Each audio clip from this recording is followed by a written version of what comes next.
तुम्ही पण IT मध्ये जॉब स्विच करण्याचा विचार करताय 2025 मध्ये? होल्ड ऑन, आज आपण इन डिटेल डिस्कस करूयात. IT मध्ये काय चाललंय? हायरिंग फ्रीज, ओपनिंग्स नाही आहेत कुठे, सॅलरी हाईक नाही आहे, business cut off, okay, cost cutting खूप जास्त होती आहे आणि तरी पण कॅन्डिडेट्स एम्प्लॉई सॅलरी हाईकसाठी जॉब स्विच करतात. काही वर्थ आहे, काही सेफ आहे, आज आपण इन डिटेल डिस्कस करूयात. सो व्हिडिओ लास्टपर्यंत बघा. आज तुमच्या जे काही तुमचे डाऊट्स आहेत जॉब स्विचच्या रिलेटेड ते सगळे क्लिअर होणार आहेत. सो चॅनलवरती नवीन असाल तर सबस्क्राईब करायला विसरू नका आणि मी असेच IT रिलेटेड व्हिडिओज तुमच्यासाठी घेऊन येत असतो. सो व्हिडिओ लास्टपर्यंत बघा आणि चॅनलला सबस्क्राईब करायचं विसरू नका. सो आपण जॉब स्विच कशासाठी करतो? तर फर्स्ट ऑफ ऑल आपण आहे की सॅलरी हाईक, म्हणजे जे पण काय आहे, जे पण बरेचसे एम्प्लॉई आहेत 70% आपलं एकच टार्गेट असतं की आपल्याला सॅलरी जास्तीत जास्त पाहिजे, म्हणून आपण काय करतो, सॅलरी हाईकसाठी आपण काय करतो, जॉब स्विच करतो.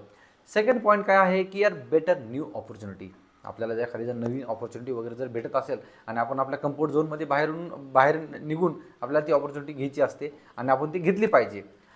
थर्ड पॉईंट आहे की एखादी न्यू प्रोफेशनल ग्रोथ, आपण त्याला म्हणतो की यार नवीन नवीन टेक्नॉलॉजी, समजा एखाद्या इथे आपल्याला AI, सायबर सिक्युरिटी, क्लाउड, डेऑप्स वगैरे आलं आहे, तर त्यावरती जर आपल्याला ऑपॉर्च्युनिटी भेटत असेल तर आपण का नको घ्यायला. पण सेकंड थॉट हा पण आहे, जॉब सिक्युरिटी. जर एखादे जॉब सिक्युरिटी तुम्ही जॉईन केलं, आपण तिथेच जर ले ऑफचं वगैरे काही झालं तर त्यावेळेस काय करणार तुम्ही? त्यानंतर दुसरं आहे की अशा सिच्युएशनमध्ये की तुम्हाला प्रेशर, जॉब प्रेशर, समजा कसं असतं ना की तुम्ही जॉईन केलं तर तुम्हाला आता असं नाही राहिलं की यार तुम्हाला 6 महिने ट्रेनिंग द्या, नंतर एक्सपेक्टेशन. फर्स्ट मंथपासून तुमचे इनपुट्स, तुमचे कॉन्ट्रीब्यूट तुमचे आले पाहिजे. त्यांनी काय होणार, प्रेशर येणार तर तेच मग आपल्या जॉब सिक्युरिटीवरती परत मग अजून टांगती तलवार येणारच. तर ह्या गोष्टी तर येत आहेत. तर मग आपण मग आता तुम्ही म्हणाल की तुम्ही दोन्ही पण गोष्टी बोलताय, पॉझिटिव्ह आणि निगेटिव्ह. तुम्ही जॉब स्विच केला पाहिजे का 2025 मध्ये? तर फक्त जर हाईकसाठी जर तुम्ही जॉब स्विच करत असाल ना तर बिलकुल नाही. मी तुम्हाला एक एक्झाम्पल सांगतो.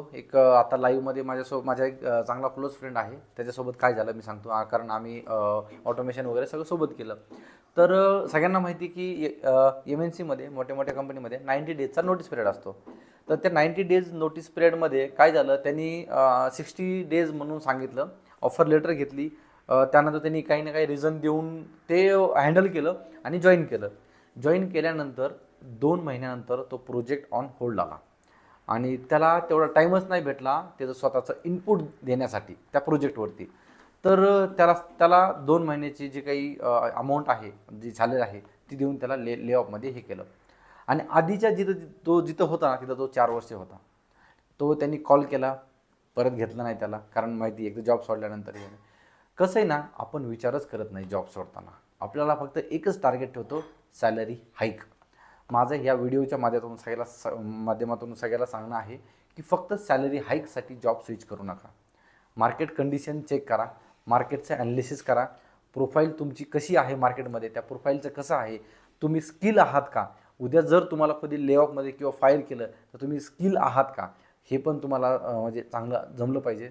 त्यानंतर तुमचे जी स्किल आहे, आता काय होतं ना कधी काही जण म्हणतात की यार मी फक्त काय करतो, एक ऑफर घेतो, कुठलीही एक ऑफर घेतो, मला जॉईनिंग करायची नाही, काही नाही आहे, आणि नंतर मी काय करतो, काउंटर ऑफर करतो. बट यासाठी आत्ताच्या सिच्युएशनमध्ये मी हे सांगेल की असं काही करू नका. तुम्हाला काउंटर ऑफर भेटेल नाही भेटेल हे नंतरची गोष्ट आहे, पण तुम्हाला आत्ता रिझाईन करताय, करंट जॉब तुम्ही रिझाईन करताय म्हणजे तुमचा पूर्ण प्लॅन असला पाहिजे. असं नाही की तुम्ही काहीतरी सांगितलं की मी 15 डेजमध्ये मी जॉईन करतो आणि ऑफर घेतलं, इकडे तुमचा 90 डेजचा नोटीस पिरियड आहे. हे असे जुगाड सध्या ॲप्लाय होत नाही आहेत किंवा सध्या असे करू नका. कारण मार्केटमध्ये चांगल्या लोकांचे जॉब जात आहे आणि आपण असं काहीतरी खोटं बोलून ऑफर लेटर घेतोय आणि रिझाईन करतोय, तर थोडंसं मॅनेज करायचं अवघड आहे. तर जॉब सिक्युरिटी तुम्हाला जे काही तुमचे नेटवर्किंग आहे किंवा काय आहे तिथे प्रॉपर प्लॅन करा, स्किल अपग्रेड करा. हां, जॉब स्विच केला पाहिजे बेटर ऑपॉर्च्युनिटीसाठी, सॅलरी हाईकसाठी आणि नवीन तुम्हाला टेक्नॉलॉजी किंवा प्रोफेशनल ग्रोथसाठी जॉब स्विच हा इम्पॉर्टंट आहे. बट असं नाही की तुम्ही काहीतरी खोटं बोलून तुम्ही 60 डेजचं नोटीस पिरियड सांगून तुम्ही जॉईनिंग करून घेताय आणि परत त्यानंतर तुम्हाला समोरच्या कंपनीला समजतं की त्यात नाही हा 90 डेज आहे. तर असे काही जुगाड करू नका. त्यानंतर बॅकअप ठेवा, विदाऊट ऑफर लेटर रिझाईन करू नका.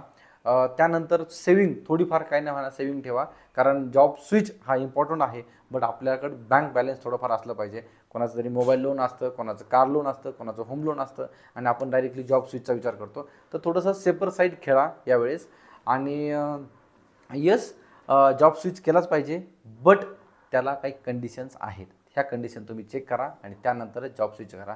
सगळ्यात मेन जॉब स्विच सध्या जे चालू आहे ना ते रेफरन्स चालू आहे. तुमचे फ्रेंड्स IT मध्ये आहे म्हणजे रेफरन्स आपण करतोच.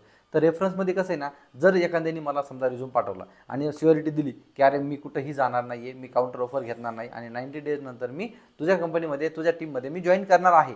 तर असं पण खूप झालेलं आहे. असे लोक सध्या असंच करत आहेत. मग काय होतं ना, अशा लोकांना ऑफर पण भेटती आणि असे लोक कुठं जात नाही तर त्यांना जॉईनिंग पण भेटते. जर तुम्ही असं जर करत गेलात तर तुम्हाला ऑफर लेटर भेटायला काहीच लागणार नाही आणि जॉब तुम्ही स्विच केला तरी पण चालतं आहे. बट रिस्क घेऊ नका. मार्केट सध्या लो आहे. काउंटर काही जण म्हणतात की 4-4, 5-5 ऑफर लेटर आहेत माझ्याकडे. आधी पण खूप होते, अरे माझ्याकडे 7-8 ऑफर आहेत आणि माझ्याकडे 5 लाखाचं पॅकेज होतं, मला 25 झालं. आता असं नाही होणार आहे. 25चं पॅकेज आहे, तुम्हाला 25चं 28 करायचं पण अवघड झालं आहे सध्या. सो रिस्क घेऊ नका. जिथं जिथं तुम्हाला व्यवस्थित भेटतंय 90 डेज तर प्रॉपर 90 डेज सांगा. विनाकारण स्वतःच्या जॉब आहे, आपण म्हणतो ना यार, आगीतून फुफुट्यात गेलं, मराठीमध्ये मन आहे तसं काही करू नका.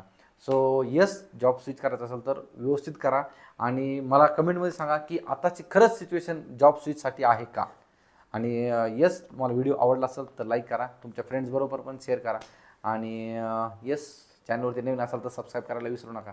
Thanks for watching. Till then, bye bye.